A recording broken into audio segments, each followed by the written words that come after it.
Good morning, everybody. It is Wednesday morning, and this is ASMM Small Business Connections. Again, we're going to change the name, so we'd love your input on that. If you have a name you think we should do, there's another business that has the same name out there, another podcast, and we just don't want to have the same name. So we're going to change that. We are the podcast for entrepreneurs by entrepreneurs. The idea is to introduce you to people who can help you as an entrepreneur. Today, we're going to have somebody who's a little bit different because they're going to talk to you about staying healthy and staying out of pain in order to be a better entrepreneur, because it matters. You can't concentrate if you're in pain. We're on episode 57, and we're live today on YouTube. We're live on Facebook, and we're live on Twitter. So that means we're live. You can ask questions. If you're listening to this on the podcast, you can't, but I will tell you, we go back and review all the comments anywhere you want to leave them, whether it's on Facebook or Twitter or Instagram or LinkedIn. So please do. If you have a question, I can get it to our guest. If I can't answer it myself, I can get it to our guest. And they oftentimes are following along as well to see how they can help. But we can answer them live right here on this episode. So let us know. Our guest today is Renee Moten. She's going to talk to us. She is the beekeeper. Oh, there you go. She is the beekeeper, the kneekeeper, not the beekeeper. She's the kneekeeper. But that would be an interesting job as well, exactly. I guess. She's the kneekeeper. And actually, Renee, before I even introduce you, I've got to say, you got the fastest comment of anybody I've ever had on the show. You got a comment before we even really started. Naheed Oberfeld said, Renee has helped me overcome debilitating knee pain, and I'm looking forward to hearing her speak today. So that is a record on our show. I really, I appreciate that. Thank you. I'm glad to be known for that. That is perfect. Yeah. So tell us what you do. Well, what I do is I share with people, especially people that are over 30. I give them a step-by-step program so they can reduce their knee pain and so they then can avoid surgery. I have developed a 6-step program that I use all alternative methods to help a person go through knee pain one step at a time. And it's very simple step. It's very easy. I work with the body. I understand how the body works, and the body can heal itself if you understand how to put that into place for a person. And that's basically what I do. Okay. And then, we talked a little bit before the show started, and I forgot to tell you this odd thing about me. And I don't know if any of our listeners know this. I used to work in running specialty, right? And so I've got this horrible habit of seeing people run or walk and saying to them, hey, do you know you're having a problem because your shoes are doing something funny? It's a horrible habit. Nobody wants me to say this to them, but I say it every time. So yeah, I got to get out of that habit. And people will literally send me on Twitter. They'll send me the pictures of the bottom of their shoe so I can see what their wear is, because they know that this is like an obsession with me. So tell me what you think, though, about shoes and body mechanics and why it matters. Well, when I was little, my dad used to supinate all the time. His heel was always worn down, and I thought that's what my shoes were supposed to do because that's what was happening to me. But I'm finding out later that means that I have a problem, that there is something going on with my body mechanics, with my ankles, with my hips. And what I've come to discover is that if you ever want to go learn more about prevention of knee pain or hip pain, just look at the bottom of your shoes. Because when you have hip pain or knee pain, usually your body mechanics have been off years before. And so if you just take a look at the bottom of your shoes, it will tell you immediately that there's a problem. And that's when you need to seek someone immediately, because you don't want it to then start to get into the knees and then up to the hip. So checking those shoes every 6 months is just absolutely solely important to keep the body mechanics in alignment. It really is. And we again, when I worked in running shoe specialty, we went to a clinic for people who were about to have their stomach stapled. There's a word for it, and I'm having gastric bypass surgery. Mm-hmm. And we specifically talked to them about the fact that, okay, so you're overweight now. You're going to have the surgery. The weight's not going to automatically come off. So you're going to start exercising. And when you do, how your shoes fit matter. And especially when you're overweight, right? Because you're not only walking poorly, but you're walking poorly or you're striking poorly, and you've got all that weight on those body parts. Mm-hmm. Mm-hmm. So, what were you going to say? Oh, nothing. I was just agreeing with you. You're so correctly about added weight actually does put a lot more weight on your ankles and feet, and your shoes really does have to be very supportive in order to help you along your journey as you start to get back into shape again. Yeah. Well, you know what? Let's go back to that. Actually, I gave you an order of how we were going to talk, and I'm going to go a little bit out of the order because I want to talk about that link between, we're talking about shoes, so why not talk about ankle and foot pain and how eventually that'll lead to knee pain? Can you explain that a little bit? This was my defining moment for my knee pain. When my knee started to hurt back in the early parts of the 1990s, I just did a squat one day, and all of a sudden my knee started to hurt, and I just didn't know why. And that's when my journey started, because I'm a personal trainer, and you can't personal train very well if you got a lot of knee pain. So I Right. started going to a lot of classes, and one of the classes I went to, the gentleman said most knee pain comes from people that have poor problems with their ankles, or if they had an ankle injury. Back in the 1980s, I had an ankle injury that wasn't rehabbed properly. So probably for about 8 years, my gait was off, my shoes were bad.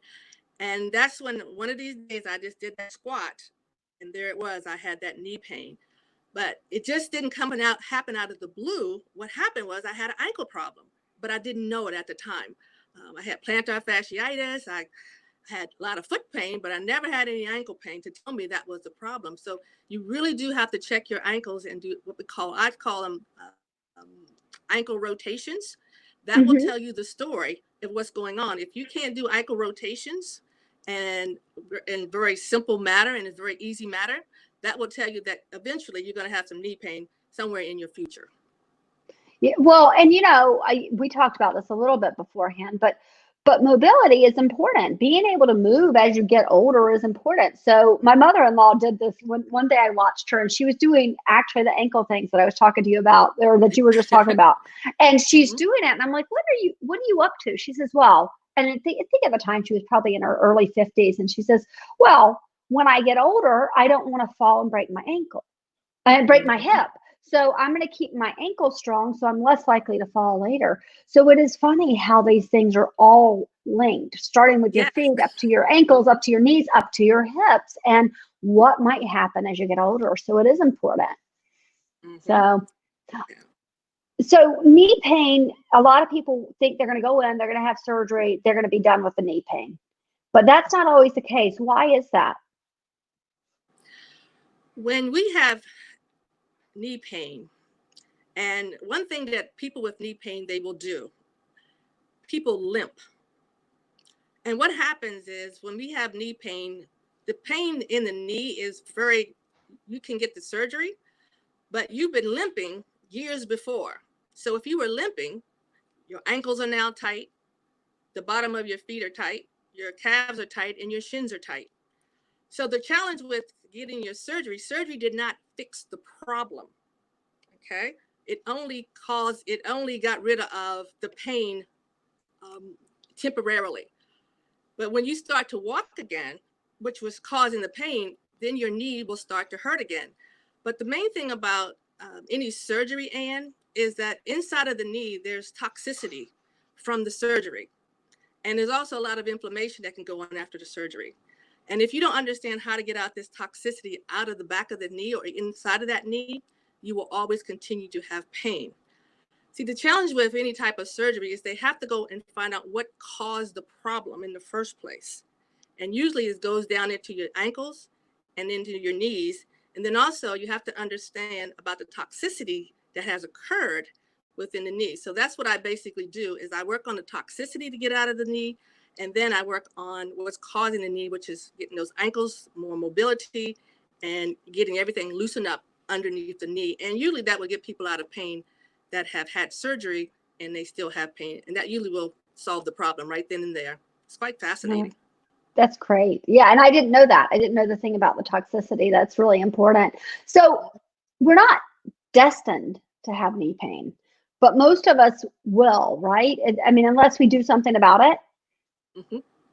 So Yes. actually, we just talked a little bit about my story about my husband, and we went to show our sons his college, and we were going to show him his dorm room, which was on the fourth floor, but it was 5 stories because we were started in the basement. But as we were climbing, my husband said, "Oh my God, I don't remember my knees hurting like this when I was in college." So how do we prevent that from happening? How do we prevent the pain that we end up in our 50s and we go, "Oh my God, this really hurts." Yeah.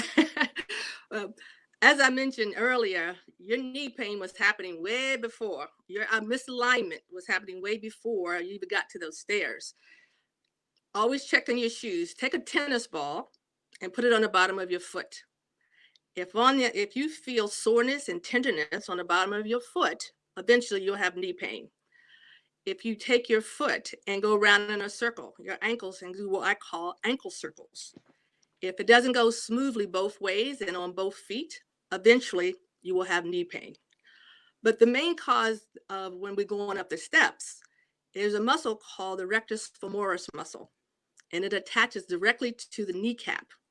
If that muscle is misaligned, when you step up onto the step, it will shift the kneecap off to the side of the femur and cause you pain. So that has to be Mm. also addressed. That particular muscle causes most problem for most runners because it attaches directly to the kneecap, it pushes that kneecap off to the side when you go up the steps, and bang, there's your pain. And you Yeah. have to go through a process to get rid of it. Well, and runners have this, we are notorious for the fact that we go straight. There's no side to side motion. There's no Yeah. strength on the side of our knees. So I think that's something that most people aren't thinking about, especially when they're just thinking about, I just want to run. I just want to go forward. Right? They're Yes. not thinking about the fact that they're never making those side to side steps. Mm-hmm. Yeah. And that's where the rectus femoris gets out of alignment. It gets Yeah. weaker, or it's four muscles there, and one gets weak, one gets strong, one is weak, and one is strong. And there's the runners, and that's how they usually end up with that particular knee pain, that runner's knee, as they call it. Right, right. All right. So you said people come to you sometimes and they say, well, I take supplements. This should help me. Right. Yes. And so what do you think about supplements and food and knee pain? Is there something? Is there a particular nutritional element to it that they should consider, or is that something that maybe doesn't matter? Supplements and certain types of food do play a part. My program is 6 steps, and probably supplements would come in around about the third step. Because what happens is we have inflammation, and what the supplements are supposed to help is to help with the inflammation, or certain foods help with the inflammation. Knee pain is a structural problem. It's a misalignment problem. So once I get people into alignment and straighten everything out and getting them walking correctly, then if they've taken the supplements, it helps to bring down the inflammation a lot faster. It just doesn't fix the problem, but it does help once they have been aligned. My program also has a way that I actually get people get rid of the inflammation in a holistic alternative manner. But if you're already taking supplements when I see you, and probably around about step number 3, those supplements and food really do help because you've already started to eliminate some of the inflammation. So when you're younger and you're younger and you're like, I am healthy, I am fit, I don't need to worry about this. Say you have it in your mind that that's the case, but then somebody lets you know, yeah, this is going to happen to you eventually. If you could get to them ahead of time, what would be the advice you'd give to somebody? Hey, you're 25 years old, you're running, you're walking, you're playing soccer, whatever it is. Eventually, you're going to have knee pain. So, what advice would you give them for avoiding that? Well, one of the main things I have found with my young athletes is, like, they just love to just go. They don't want to stop. They don't want to get the flexibility. They don't want to work towards any mobility. I will tell every athlete, please start with the tennis ball, find out what's going on with your feet, and then get into a habit of working on your ankles, making sure your ankles have that mobility. And the main thing, Anne, when it comes to the right and the left, make sure that they feel the same. When you stretch your hamstrings, when you stretch your quadriceps, does one feel tighter than the other? I really would work on them to work on their body awareness. If you can keep working on what's going on in the right side and what's going on in the left side of your body, you can stay fit for many, many, many years, way past those 60s and 70 years old. We come into these 40-year-olds, and we're so out of alignment. That's why we always have some issues. So that would be Right. my advice for the young person. Get that body awareness now. What's going on the right side, what's going on the left side should match. There Right. you go. Oh, Yeah. well, and he just said we push through pain. So I'm thinking, stop. I Renee, I did not make this confession ahead of time, but I am one to preach. But I will say I have now learned my lesson because I can't even remember how many years ago. It was probably 20 years ago. We were living in London and I was training for a marathon and I took a wrong step. It was a pretty big wrong step. I jumped over a puddle and when I landed, I was like, oh, that doesn't feel right. And so I ran probably another 2 weeks and I went to the doctor and he says, well, you have a crisscrossing fracture in your tibia. And I was like, oh, and I was like, so can I still run the marathon? And honest to God, this is what he did. He's like, so you should, in his hand are 2 pills. And he says, you should not run the marathon. But if you take these, you can probably muscle through, but you probably shouldn't do that. But if you take these, you could probably do it. Oh my And what do you suppose I did? Took the pills. Took the pills. I took the pills and ran the marathon with a fractured tibia and couldn't run for 6 months. So it was a huge mistake. Definitely something I learned. And one of those things when people think I'm smart, I'm like, well, let me tell you the story about how I'm not so smart. That's my biggest challenge with my athletes is pain tells you to stop. And if you don't stop, it will throw a spasm in you or something like it. It will tell you to stop. The body will tell you. Absolutely. Yeah. Yeah. And after, I will tell you, I have never been in as much pain as I was after that marathon. It was the dumbest thing I have ever done in my life. So Winsome Brown, she was on Monday and she works with elderly. She helps people with elder care, really. And she wonders, could older adults benefit from this? So if they're in their 80s. The only challenge I have with people of that age is my program is online. So they have to be able to know how to pull up videos and get on Zoom because I need to see what's going on with their bodies. But other than that, they can do everything else. But it's just more of the technology that's getting in the way at the moment.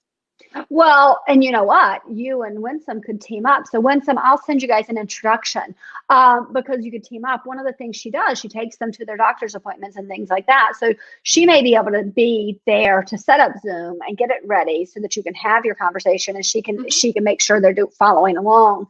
So that might be a good thing because technology, we can all find a way. We'll just have to find that way. So, all right. Well, you have written a whole book on this. How do people find your book and tell us a little bit about what the book is? When I walked first of all, my book is called The Knee Pain Recipe. And I call it a recipe because if you put the good recipe together, you can make magic. When I had walked the Avon Walk, it's a 40-mile 2-day walk. When I walked that Avon Walk and I had no knee pain, after being in pain for over 20 years, I knew then that I could start to help other people.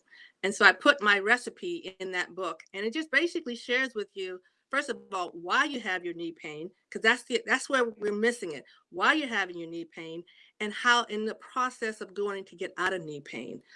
Most people think that you should strengthen your leg muscles to get out of knee pain. I am sorry to say that is just not the way to do it. So I'm sharing with you what's going on and how the body works to get rid of the knee pain. And once you just go step by step, because that's the key for knee pain. In my book, I say step by step, precise. You got to go step by step. And if you go in my precise order, you'll get magic results and you get back out on the track, or get back into being functional again and have a wonderful life. It's just Yeah. incredible. Well, so I have a question. We didn't talk about this ahead of time, so hopefully I'm not going to stump you, but I don't think I will. Why is it important? My father-in-law is in his 80s. He still runs every few days. He is very active. I told you about my mother-in-law. She had a stroke, but because she was very active, she came back better. But it's more than that. So what happens if you're not? If you're like, I'm not going to be an exerciser, I'm not going to do anything to stay healthy, I'm not going to do that. What happens to our bodies if we don't stay mobile? Well, there's with our bodies, like they always talk about the human beings are made to move. And if you don't want to be, if you're just sitting around, stretch. You must learn about stretching. I stretch every day, all day long. You don't have to put an exercise routine together. You just have to constantly uh, just move your muscles a little bit and elongate them. Because if you stay just flexible, you can live a good life just by doing that. So just don't make it keeping in shape such a big deal. Just sit at your desk, stretch. When you go out walking, stop and stretch. When you're in your car, when you're in your house, when you're washing your dishes, no matter what, just continue to stretch, and that will keep you functional just by doing that. When we don't stretch, our muscles will contract, and that's the Right. problem with it. Especially when you sit, that's when you really start to contract your muscles. And usually, when you ever stood up after you sat for a while and you're like, oh, my back. Well, that's what it's trying to tell you. Well, you're saying that, and I was sitting here thinking, if you ever had any doubt, I have a suggestion. Fly to New Zealand.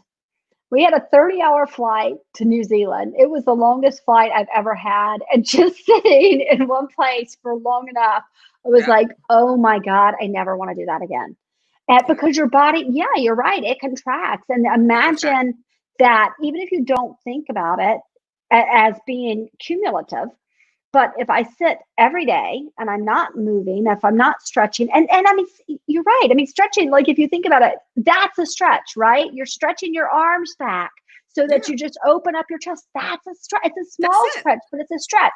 So you don't have to make it hard. I love that advice. That's too many people make it difficult. It's like people who want to go on a diet, or people you take your parents. This is the best example. You take your parents to the doctor and they say you need to eat healthier, and you come home and you throw out all their unhealthy food and you only buy them fruits and vegetables. And they're like, well, what the hell is that? I'm going back to buy ice cream tomorrow. Right? Exactly. Yeah. But Exactly. if you slowly do things and you make small changes, it doesn't have to be scary. Yeah. Just it's more of your awareness wherever you are. If you ever see me in a grocery line, I'm working on my balance. Okay, that's good. I'm up on one foot, working on my balance. I was about to ask you, so what are some of the ways that you can work on your balance? Because that's my mother-in-law in the hip, right? She doesn't want to break her hip. So how do you work on your balance all the time to do that? What are some of the small things? Well, the biggest challenge is I'm just going to put this out here in a very honest way. It's just the classes that they have the seniors in, which are great. They do help with movement patterns, but they need to work on their reflexes. They need to work on their coordination, and they need to work on getting on that one foot. But it's called your proprioceptors. It's these sensors on the bottom of your foot. So if you can put a person in front of a sink without their shoes on, so that the sensors on the bottom of their foot can get used to that flat surface, and then have them hold onto the sink and let go with somebody around them, that is one way to work on it. But walking out on the grass is a good way to work on the balance. Some people even have a challenge with walking on plush carpet. Those type of things that kind of throw you back and forth can actually get in the way of a senior staying balanced. So those surface, but you do need somebody with you, and that's the biggest challenge when it comes to uh, working on your balance. Always try to find a place where you can be stable and that you can hold on to something. Do not ever do it by yourself when you're not able to hold on to something. Yeah, It's that's a good very important. point. Yeah, that's really it. Actually, two things just occurred to me. One is, oh, I'm going to forget his name, Dick Van Dyke. Dick Van Dyke is, I don't know if you've seen him recently, but he's so spry. He still dances, he still moves, and he's in his 80s. And people are like, how? They've asked him. And he says, well, I never do anything that old people do, right? Yeah. If old people were like, I'm going to come down the stairs sideways, I make a point of not doing that. Okay, maybe it hurts a little bit, but I want to be that. I want to not let myself do that. And that was one of the things. And then the other thing that somebody told me, and I hadn't thought about it until they said it, is practicing standing up from a chair without using your hands. Right? Practicing standing up. You disagree with that one? So because you can do that incorrectly and not know it. Okay. There is, I don't want to get too deep into it, but that's where we have a biggest problem when people stand up and they kind of push their knees together to stand up. That's not good. Yeah. So those types of things that are just not good for people, the baby boomer generation, to do it that way, because they cause all kinds of problems after a while. Yeah, no, that makes total sense. I think that was when the person who told me this was teaching Pilates. So she actually was doing a demonstration of having your feet on the floor, having your knees almost like you were coming up from a squat, right? Was her idea. And I just never thought about it. I'm like, how often do I use my hands at this age? Because I'm 50, so I should be able to stand up from a chair without without assisting myself. So it's a small thing, but being able to do these teeny tiny things now. So maybe when I'm 80, I'm not struggling to get out of the chair. I don't have to have somebody come and help me, right? So if you have a stool in your house, like a bar stool, put it up against something, make sure it's stable, and work from there, and work about 20 reps just out of the stool. But you got to use your butt, because that's the key. The key is not the legs. The key is the butt. Your butt is it's called your elevating muscle. That's what helps you up the stairs. That's what helps you get out of the car. That's what helps you get off the floor. So unless you're working on that particular muscle, you're going to be in trouble as you go on probably after your ages of 50. You'll be in trouble if you don't know how to use your butt muscles correctly. Right. So tell us if we need to get in touch with you, what is the best way to do that? The best way to get in touch with me is to come on to send me an email. My email is kneepainrecipe@gmail.com. Okay. And then they can find you on your website too, right? Yes. Kneepainrecipe.com. If you find knee pain recipe, it's me. All right. I'm adding your there's your website, kneepainrecipe@gmail.com. You can get in touch with Renee. One of the things that I love about what you're doing is that you do have this program. So you don't have to have somebody come into you all the time, but you do work with them. And the story that I heard this week was how you were working with one person who has had knee pain for a very long time. She's been seeing a chiropractor. You didn't just help her come up with what she needed to do. You actually went with her to her chiropractor appointment and talked to him about what he was thinking and how he was feeling about where she is. So you take this very seriously. You know what it means to be in pain, and you know how important it is to get out of it. So I really it's one of the reasons I wanted to have you on, is because I do really appreciate that. So actually, in my book, Anne, I write down, this is what you ask your chiropractor when you get there. Oh, that's great. That's great. So don't forget, guys, I'm going to put that in the show notes. It'll be down there, so you can just click through and buy it.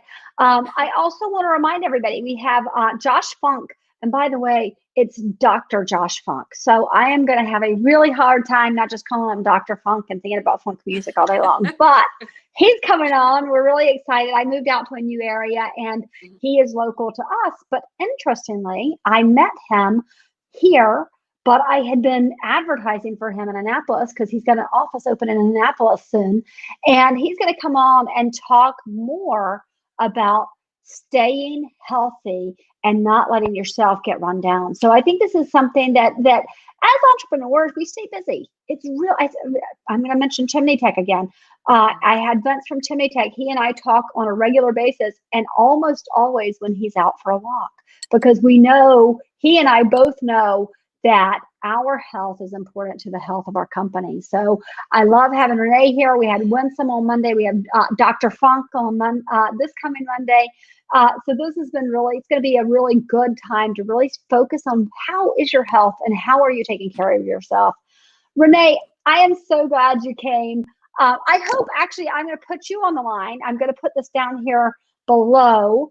You can subscribe to us at youtube.com/Brennan Annie. So if you haven't already done that, Renee, please do. Every little subscriber counts. My kids think I'm a nerd because I'm not monetized yet, but I can't be monetized unless I have 1,000 subscribers. So help me out there, guys. Also, you guys know that I do social media marketing. That's what I do. I help people with help businesses with their social media marketing. But sometimes you're a smaller company. You can't do it all yourself. So you can't hire somebody to do it for you. So you want to do it yourself. Go to ASMMdigitalcampus.com and you can take classes there. Some of them are free, some of them are paid, but there's a lot of information there that will help you. And I just want to remind you to come back on Monday and join us. That's going to be really great. Renee, thank you so much for coming on. I really appreciate you being here. Thank you so much for having me, Ann. Yeah. All right, guys. We'll see you Monday. Bye-bye. Bye.